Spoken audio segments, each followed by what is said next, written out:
بسم اللہ الرحمن الرحیم والصلاة والسلام علی رسولہ الکریم وعلی آلہ واصحابہ اجمعین اما بعد۔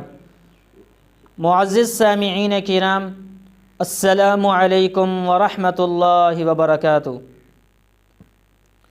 آج ہم آپ سے بات کریں گے خواب کے اندر قرآن کریم دیکھنے کے حوالے سے، مصحف دیکھنے کے حوالے سے۔ اس کی مختلف صورتیں ہیں اور اس کی مختلف تعبیریں ہیں۔ اگر آپ ان تمام صورتوں کی تعبیریں جاننا چاہتے ہیں تو آپ ویڈیو کو آخر تک لازمی دیکھیں، اور اگر آپ نے ابھی تک ہمارے چینل مولانا مجیب الرحمن آفیشیل کو سبسکرائب نہیں کیا تو اسے بھی سبسکرائب فرما لیں، اور ساتھ لگے گھنٹی کے بٹن کو بھی کلک کر دیں تاکہ آپ تک ہماری نئی ویڈیو کی اپڈیٹ جو ہے وہ ٹائم ٹو ٹائم پہنچتی رہے۔ تو ناظرین، ہم چلتے ہیں آج کے موضوع یعنی خواب کے اندر قرآن کریم دیکھنے کے حوالے سے۔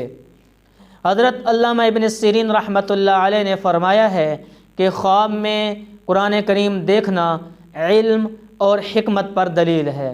اگر کوئی آدمی خواب کے اندر دیکھے کہ اس نے قرآن کریم خریدا ہے تو یہ اس بات پر دلیل ہے کہ وہ طالب علم اور دانش مند ہوگا، اور اگر کوئی خواب کے اندر دیکھے کہ اس نے قرآن کریم کو آگ میں جلایا ہے تو یہ فعل اس کے لیے اس کے دین پر فساد کی دلیل ہے۔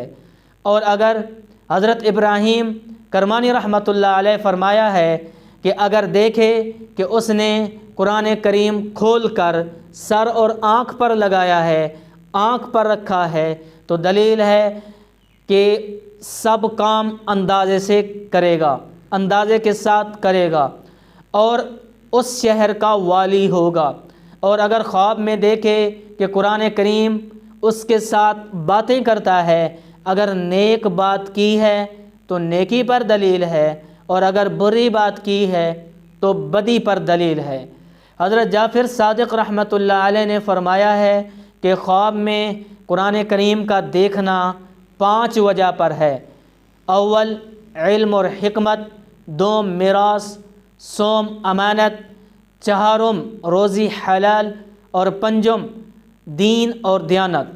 اگر آپ بھی ہم سے کسی خواب کی تعبیر پوچھنا چاہتے ہیں، کوئی مسئلہ پوچھنا چاہتے ہیں، یا آپ اپنے بچوں کو ہمارے پاس آن لائن قرآن کریم کی تعلیم دلوانا چاہتے ہیں ترجمے کے ساتھ، تفسیر کے ساتھ، تو آپ جو ہے میرے واٹس ایپ نمبر کے اوپر رابطہ کر سکتے ہیں۔ میں اپنا واٹس ایپ نمبر ویڈیو کے نیچے دے دوں گا، تو آپ جو ہے ویڈیو کو لائک کرنا نہ بھولیے گا۔